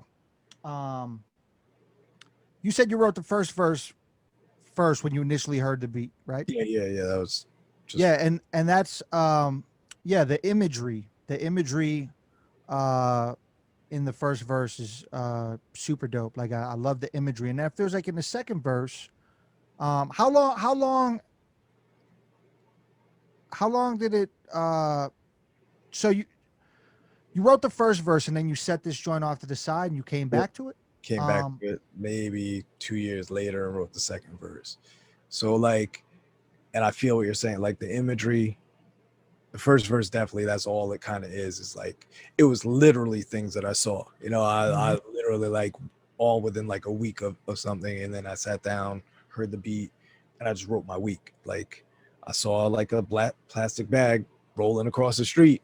And I was like, oh, that looks like tumbleweed. And I was like, oh shit, that's a bar. Let me write that shit down. And so yeah, the first verse is definitely heavy on the imagery. The second verse kind of meanders into kind of a little bit of almost storytelling, kind of like in a really abstract. Yeah. I was definitely gonna say it's more of an abstract vibe in the second verse. Yep, for sure. And it wasn't like even intentional. It was just kind of like, specifically with this project, I kind of just let the beats kind of tell me where to go. And you know, I made sure that it was still kind of rooted in being about New York City. Yeah. Which is kind of a weird, like when I think about it, like for me, like a person who likes, I never like to try and do things that other people have gone. So like, I'm going to write a song about New York. Like that's fucking about as unoriginal as you can fucking do. So I tried to do it in a way that was very unique to me, and personal. So a lot of it is like I said, you know, there's like we talked about earlier, I like hidden meanings and like double meanings, triple meanings, and like the line from one verse somehow connects to a line in the second verse. I like doing little puzzles like that. So the second verse has a lot more of kind of that in it, where, you know, it's weird. It's like, what the fuck is he talking about?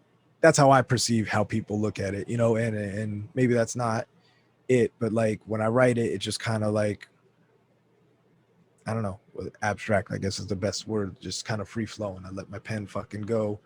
And sometimes I make sense of it afterwards by connecting it to another line, you know? So yeah, I don't know. It's a weird process. The way I write is sometimes pretty weird. It's dope. There's actually this we had spoke on this, not me and you personally, but I've spoke about this before. I used to, in college, I did a creative writing class, and the first initial thing that we would do in class to start the actual class was we would do 10-minute free write Yep.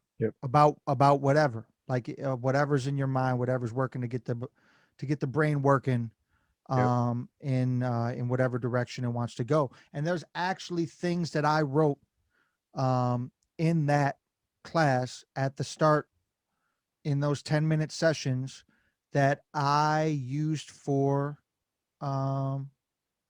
random interludes, random verses, random spoken word poetry. There's things that came out of that I used for that, just because of it was such a different process and direction from just going in and doing some random verse songwriting. And I thought it was cool because it was different.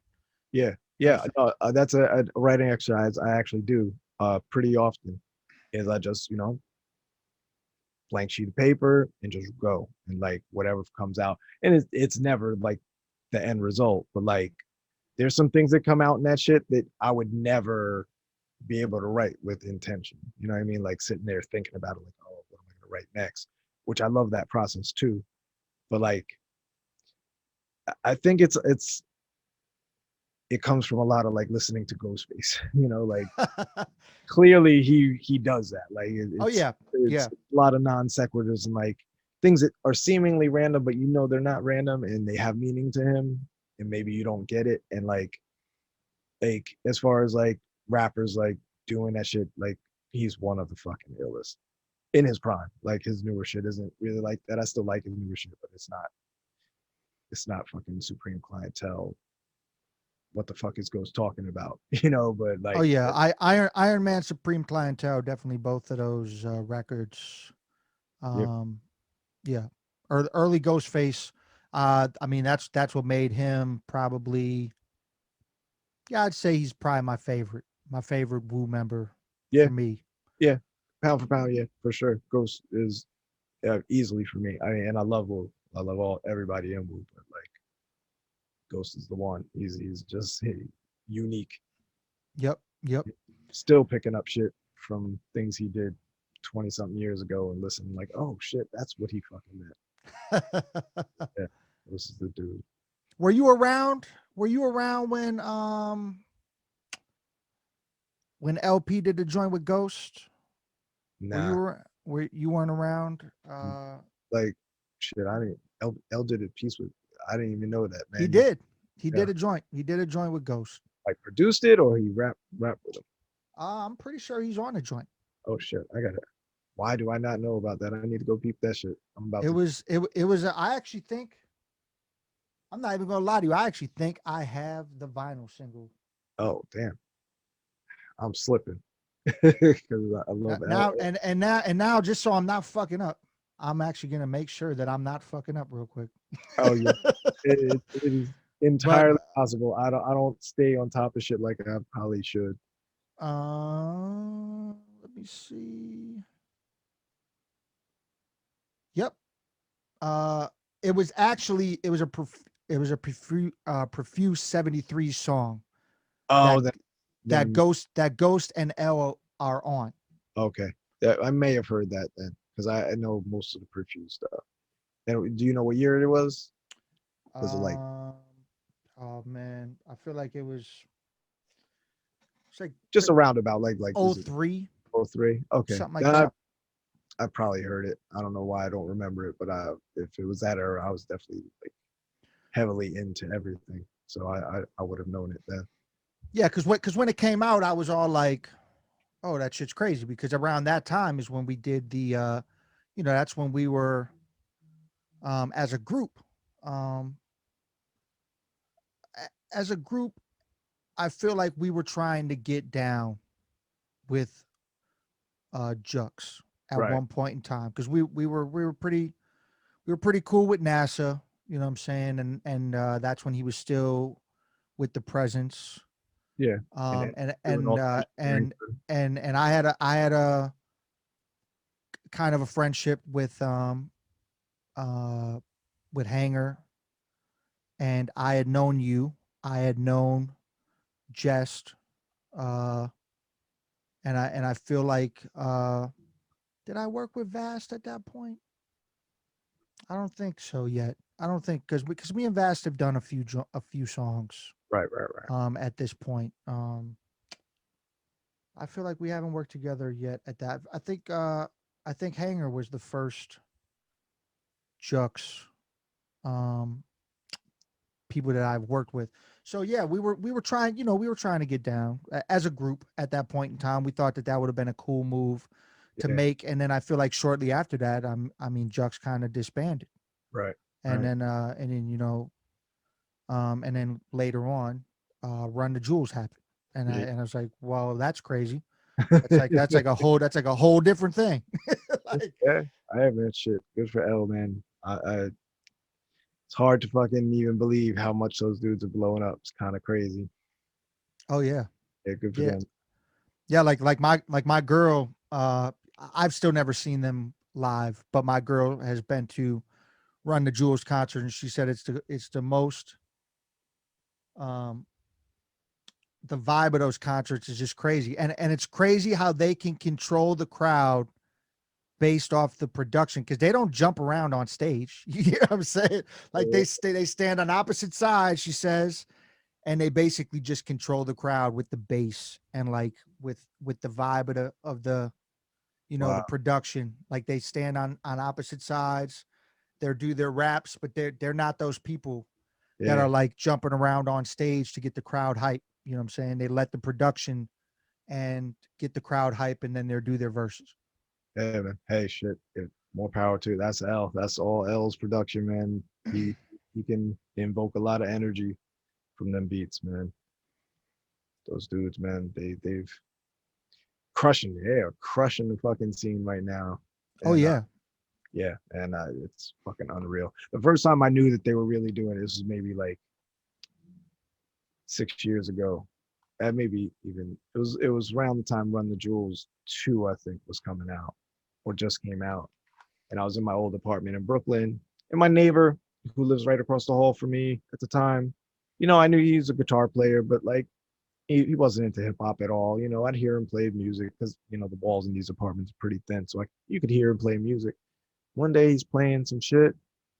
I'm like, damn, it sounds like some hip hop. I'm just hearing the bump from the fucking bass, and I open my door to hear what he's saying, listening to, and I hear LP's voice, and I'm like, oh shit, my neighbor is fucking rocking Run the Jewels. I'm like, these motherfuckers are blowing up because he didn't listen to anything even remotely in, a world that had LP in it before that. So once I saw that dude was listening to it, he's, like I said, not a hip hop guy at all, and he fucking loves to Run the Jewels, man. And that shit it's good to see, man. L's put in a lot of time and a lot of work and had a lot of different eras of different levels of success. And now I feel like he's reached a fucking point with Run the Jewels that none of us ever thought anyone would reach, Yeah, it's actually it's super crazy because I remember this is just random storytelling shit, but I remember going to Scribble Jam in 2003, and we're sitting at the hotel. I think we were at a hotel with nothing but MCs. I feel like there was nothing but MCs there, and I feel like it was um there was one room that was being used for a prostitution ring. I'm not even gonna lie. I feel like I constantly saw girls go in and out of this one room, but and cars picking them up. It was crazy. But um, I remember sitting out. I feel like a majority of that entire weekend, I heard people nonstop playing the Cannibal Ox Cold Vein record. I believe it. And I remember that being like a staple in underground hip hop at that point in time, where like I would hear, I would hear it all the time, and I thought I was cool because I got it, I got that record when it first came out, and I had known about it already, and then like in '03, people are bumping this on a regular at these hip hop festivals. I'm Yep. like, that's super cool. And then when I heard Run the Jewels for the first time, it wasn't even Run the Jewels. I heard LP produce Killer Mike joint. Yeah. Killer Mike's record. And it's funny, I went on Twitter and I was like, I tagged Killer Mike and LP, and I was like, oh, it's dope to hear LP killing it on the production after the Def Chucks era. And then Killer Mike writes back and he says, well, my raps are pretty cool on it too. That's funny. And I was like, oh shit. I didn't expect him to respond. Yeah. And then he says that, and I'm like, oh shit. Well, that's crazy. That he said that. But it's crazy how many eras LP has been a part of, from the company flow ruckus days to building Def Jux up, to putting out what some people around that time, I mean, that Cannibal Ox record, that was a staple at that time. Yeah, man. It was. And then still people talking about it and learning about it today and becoming fans. It's crazy. It's unbelievable. Mm-hmm. Yeah, man. So yeah, let's keep moving. I got 3 more tracks. I don't know how much time you have. I don't need to do them all. If you're pressed for time. I should be good. I mean, I probably have to bounce it around 20 minutes or so. Okay, so let's see if we can get through them pretty quick without exaggerating on the more random conversation, just so we can get through these joints, because I definitely want to talk about them a little bit.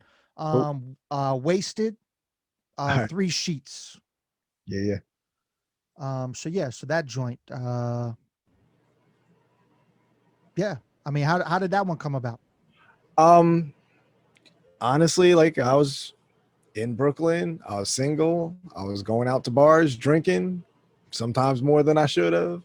And New York is like that town, like, you got to get home, right? It's not like you're driving home. So like, I usually drank in bars near me. So like, some nights you come home stumbling, walking home, and you get to your stairs. I lived on a 4th floor walk up, and one night I just stumbled up, and I just fucking thought it'd be funny to write about that shit. And I wrote about it almost how it happened. Like, not really, like, it's kind of exaggerated. Like, there's a part of the song where I kind of talked to myself. That didn't really happen, but like, yeah, I mean, the funny thing is, by the time the shit came out, I don't drink like that anymore, but and I'm not single, so like, that whole life is dead. But yeah, it was just sent me a beat, and I was like, yeah, there's a perfect beat for this. Let me just rock this. It's just a quick 1 verse, because how much can you really talk about getting shit faced or the effects of it? So yeah, man, it was a 1 and done. And yeah, I like, honestly, like, that was a song I almost removed from the album. And I was talking to Jest One.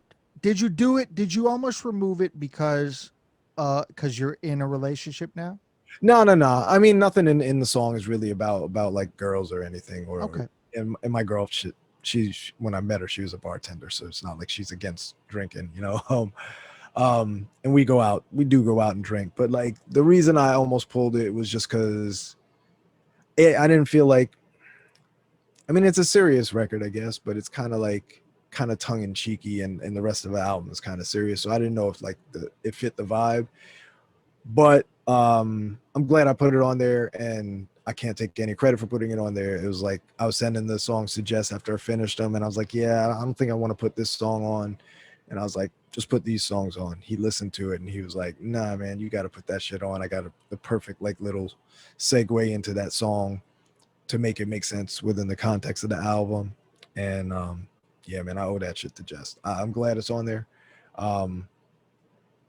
But if it were up to me at the time, that shit would have been done. So yeah. Well, yeah, let's get into it. Wasted, 3 sheets. Go for it. 3 sheets to the wind. I'm awake. 3 sheets to the wind. 3 sheets to the wind. Someone who is very drunk. 1 sheet is mildly drunk, and 4 sheets is passed out.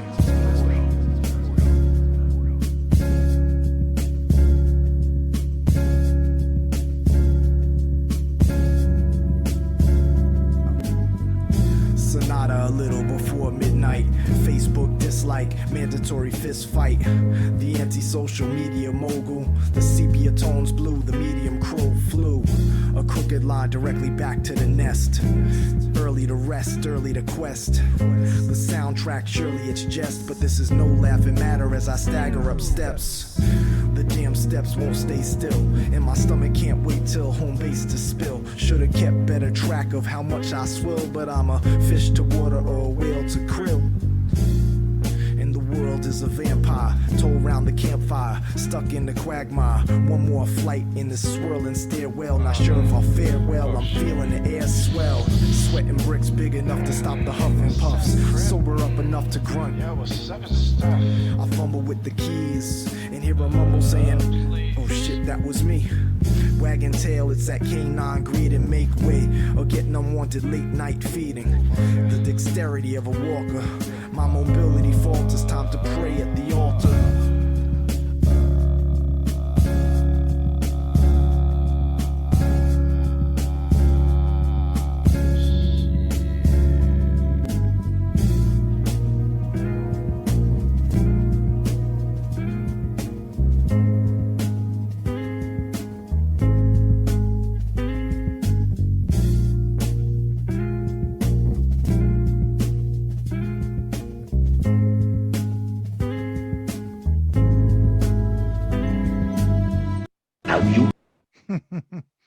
I love the sound effects. That definitely it gives it that definitely more of the story vibe. You know what I'm saying? Like with the Exactly. Yeah, man. That was the idea. Originally, I wanted to kind of shoot a video of it, and then I like, I ain't no fucking actor, and I didn't think I could pull it off in a realistic way. So yeah, we did it that idea. But it's weird. It's weird listening to it now, honestly. Like I haven't listened to some of these songs since they came out. I don't know how you are with that, but like, I know we're not supposed to get sidetracked, but whatever. I'm just say this real quick. Like after I record something and then mix it and then master it and put it out into the world, I don't really want to listen to it anymore, man. I just want to like, especially after mixing, because you've listened to that shit a million times. I'm over it, and like. I'll promote it and I'll go back and listen like, oh yeah, I like that. But like, I haven't listened to this shit in months. So like hearing it now is kind of like, oh, okay, good. I'm glad I left it on there. And that's what's up. Yeah, no, it's definitely a dope track. I like how you, your storytelling is different from anybody I've heard do storytelling, to be honest. Thank you. And that's dope. That's super dope. To have that, cause a lot of people will be straightforward. A lot of people are add a little couple things. Some people are do metaphors with their storytelling, right? Punchlines with their storytelling. But yeah, you definitely got your own thing, man. Yeah, I mean, a lot of times, like I don't even think people realize it's a story until I kind of tell them, and then they put the pieces together, and that's fine. Like, I knew what I was trying to get across, and yeah, I mean, I think it's different, and I'm glad you said that. But I just hope sometimes, like, I hope that people get bits and pieces of it, and like it's places like these that are kind of expand on like what the whole thing means. You know what I mean? So like I'm grateful for opportunities like this to kind of talk about this shit. Appreciate that. Yeah, man. So yeah, let's just so we're able to get through these other joints that I have written down. This next one actually is my I think this is my favorite. Okay. Just based off the whole vibe of the song itself with the production and the rhyming on it. The Ostrich Syndrome. Okay. I just love the vibe of this song. I don't know if it's, it might be your least favorite song. No, it's not. I dig it. I actually dig this one a lot. That's another one of the early ones that I did. I don't really remember too much about like the process behind it. I know I wrote the two verses completely separate of each other, and yeah, I don't even know what kind of headspace I was in. Like I know what it's about, but like, it's kind of just about ostrich. Ostrich puts its head in the sand, and just how people repetitively do that, and they ask you to do that, and to me, it's kind of like a metaphor for like people asking you to like to do things in a way that's not honest to who you are. That's partially about what it's about, and also how the flip side of that, there's some people who just want to be lied to. They want to be like, they don't want the real shit. They just want to like give them a pat on the back and tell them they're doing good. So it's kind of about both sides of that kind of coin. And that's where the title came from. This was one of those things that I wrote and then kind of figured out the title later. But I just felt like that kind of fit what I was saying for the most part. This one I have not listened to probably since the last master was done. So this is going to be interesting listening to. This is my shit, man. I like this joint. So yeah, let's get into it. Ostrich Syndrome. Let's go.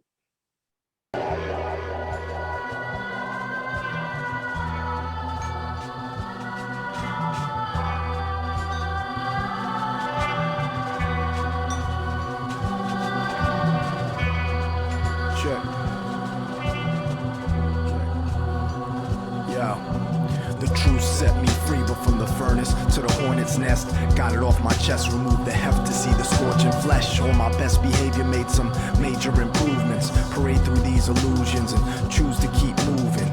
Crunch time, sorry to bounce before the punchline, but out in these front lines, doubt is a love crime. Pout till it's lunchtime, encourage the nourishment. Sometimes courage is overrated. Masses, asses to mules. Cash sets the rules, but unravels all the spools of the thread before needling, teetering, propped up on the ledge of deceiving them. Worn off the tread, ties ain't tied, they dead, no traction.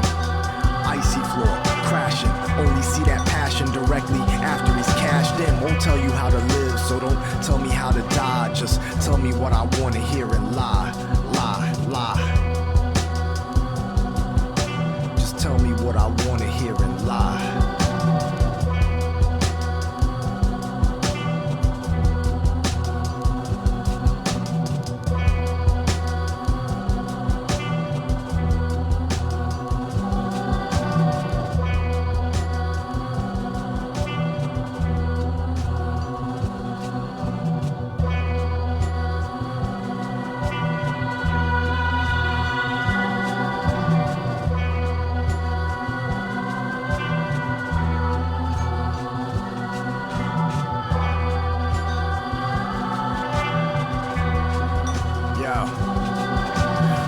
Set me free, then the truth screamed escape. Manhunt, target me, I barely made it out the gates. They wore camouflage, geared up enough to damage gods through the skewed view of security.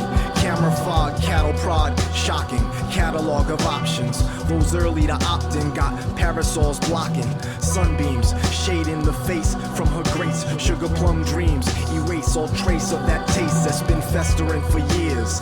Somewhere there's a lesson here. Keep dreaming lucid, use it all to fuel some pep and cheer on that I call bullshit. Part of my French fry, pulpit preaching, leaving that to the next guy. Won't tell you how to live, so don't tell me how to die. Just tell me what I wanna hear and lie, lie, lie. Just tell me what I wanna hear and lie. What sort of a kingdom is? Oh yeah. You know what it is? You know why I love this? I think I love this because I can almost I can visually see this as like if you would do an animated video, this would be such a dope track to have an animated video for. Or like there could be like a movie scene with this detailing what the movie scene's about. You know what I'm saying? And I'm a huge movie dude. I love I love movies. I'm a movie buff. But this song to me would be like a perfect setting for like a scene. You know what I'm saying? Yeah, man. I'm on the same page with the loving visual art. Like movies is my shit as well.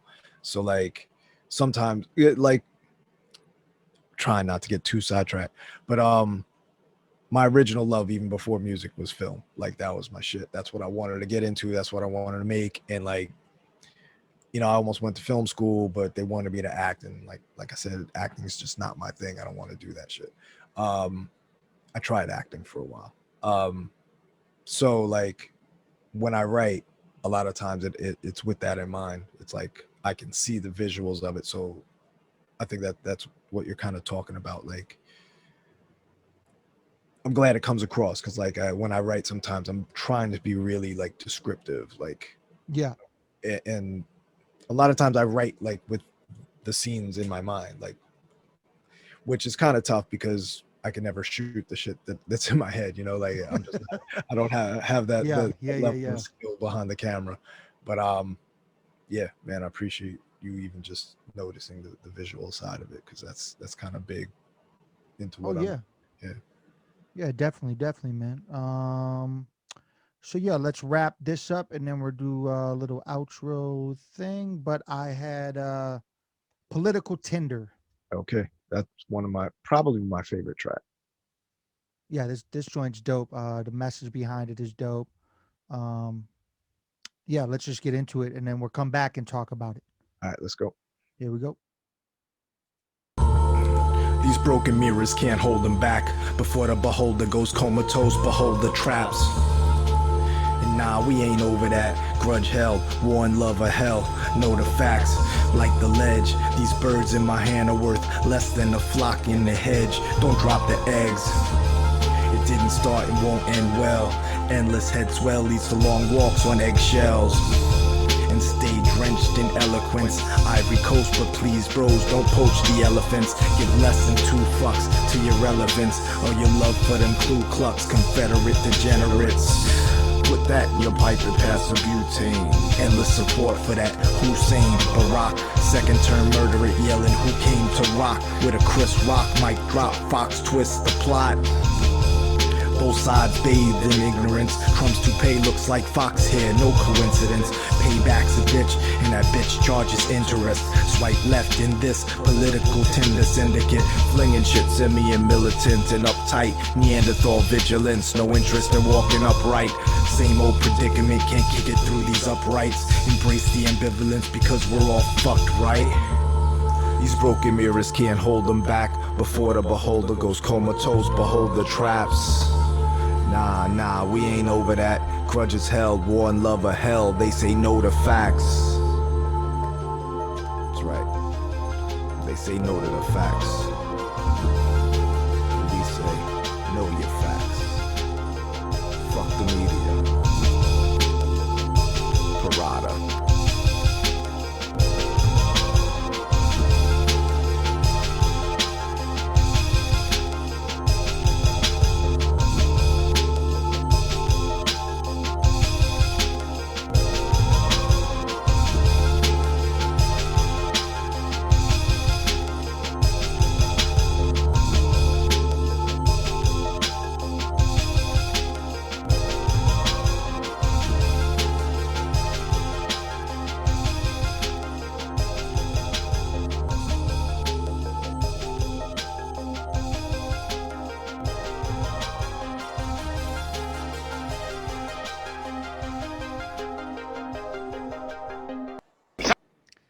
Yeah, man.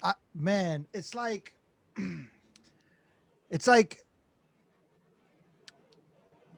the match between you and Jest on this. It's so dope because it's like his beats also give a visual. You know what I'm saying? Like I feel like the vibe of his production gives a visual, and then you basically lead where his beat is gonna continue the visual. Like how the outro of that beat goes Mhm. continues the visual for what you say on the song. You know what I'm saying? Appreciate that. I will definitely let Jess know that you said that, because yeah, man, I agree. Like the production in this, like it is really weird. Like I said, how it happened, he was just sending me stuff in email, and like I made a decision, like I'm going to meld my verses around the way he did it and try and make it sound like it wasn't that way. And yeah, I mean, dude, he's just gifted, man. He's got like he's just has a sound. I've never heard a producer sound like him, and there's not many producers I can say that about, myself included. Like I think I have a unique sound, but like heard, I know where my influences are. You know, I can pinpoint the things that got me to where I am. I have no idea how the fuck Just does what he does, or why. And like, yeah, no, Yeah. it just always has amazed me for years. So I'm glad I got to do something like 100% with his beats on it, or 90%, whatever, you know. Yeah, man. So yeah, this project, PIRATA, real quick. You want to let people know where they can go get that? Do you still have copies left? Is it coming on vinyl? What's next? Yeah, do that little stuff right now. Yes, sir. All of the above. So first, where can you get it? Um, damn. Am I gonna be able to drop a link somewhere in this? I'm gonna when I do the promo and stuff, I'll have the link on the actual video and everything like that. So Okay, so it's like, okay, the first place you can get it is Bandcamp. My Bandcamp page is crypticone.bandcamp.com. That's the first place you can get it. You can get it digital, you can get the CD. Sorry, the cassettes are sold out. But I'm also doing this thing where I'm giving the CD away for free. And it's not started back up again yet. Like I did it for a month in the beginning, like an actual physical CD. All you got to do is pay the shipping and handling, and boom, it's yours. And it comes with the digital download, so there's no fucking reason not to do it. yeah. Pay shipping and handling, you get the digital download. The download alone cost I think $16, maybe 10. I don't remember my own fucking prices. Maybe I should do remember that. But like the free one, that's easy to remember. So I'll drop the link for that, but it by the time, when is this gonna air? This airs immediately? This is gonna no, I gotta do the edit. This will come out this Saturday. Okay, cool. I'll have a link by then. For the free shit. So like I said, the Bandcamp, as far as vinyl's concerned, yes, it's coming and it's going to be really ill. This is the first place I'm really announcing this because I don't see any need to keep secrets. I don't do that. So like, it's going to be a picture disc. So like that was kind of like a bucket list item for me to like have a picture disc. So it's actually the fucking PIRATA logo on the actual vinyl. Oh shit. Yeah, it looks really dope. Don't know when it's going to happen because vinyl plants are still kind of backed up. So they're estimating 6 months, and we're going to submit the masters this week. So end of this year, best case scenario, early next year is more likely. Well, put one to the side for me because I like to collect vinyl from people I fuck with, and this record's dope. So I would definitely like to get one of those when that comes out. So yeah, Dude. put one off the side, put Denku on it, and I'm definitely getting one of those. So yeah. I got you, brother. And yeah, man, that's pretty much it. The only other thing, which is kind of like a loose announcement, is that it's not on streaming, but it's coming. I don't know when, basically whenever I decide to press the button and press submit, but probably fall or the end of the summer. So maybe in like a month or two, it'll be on all streaming platforms. Yeah, but that's the next big step. I'm going to do a whole campaign where I'll release like information about it. I'm going to do some special shit, like kind of like how we were breaking down songs. I'm going to do some stuff like that for this campaign, for this and the vinyl campaign. Mainly just because I like giving people who fuck with me extra, because I know like when I fuck with an artist and I listen to their shit, I want to know all the shit we're talking about. I want to know like, oh, that was the first song you recorded. Where'd you record it? Why'd you say this? You know, like, so there's going to be a lot of that kind of content. And the only other thing I'll say to the people out there is check me on Instagram, because I don't really give a shit about any other social media except for that. I do post random things on Twitter, and I appreciate Twitter, and I know people love Twitter. It's just not my thing. So I'll drop some things on there, and same thing with Facebook. But Instagram, for whatever reason, that shit speaks to me. So that's where you're gonna find most of my shit. And I drop a lot of fucking beat related content there, like a lot, like more than probably I should spend time doing. But like, I love doing that shit. So if you want to hear my beat stuff, go there. And that Instagram is Crypt Uno. That's Crypt, CRYP with an underscore UNO. Boom. Yeah. And I'm definitely gonna be hollering at you soon, because I think an EP over your production should be something that happens. If I when I tell people that I have hundreds of beats, I am not lying. I have hundreds of beats. Like there was periods where I was just making beats every day, just put them in a folder. And the last album I did was not over my beats, so I just stacked more and more beats. So I have beats, and I'm always making new ones. Like I haven't made a beat in 4 days, and that's a really long time for me right now. Well, I'm definitely gonna holler at you, man. And thank you again. This is Cryptic One that we've had on the Pick Apart the Passion podcast. So yeah, let me just outro it and then let you go about your way, sir. So this has been Pick Apart the Passion podcast, where you need to pick apart yourself to get to your passion. And like my homie Ram's father said, my other host of Pick Apart the Passion, is it better to be right or kind? So yeah, on that note, I'm going to be saying peace.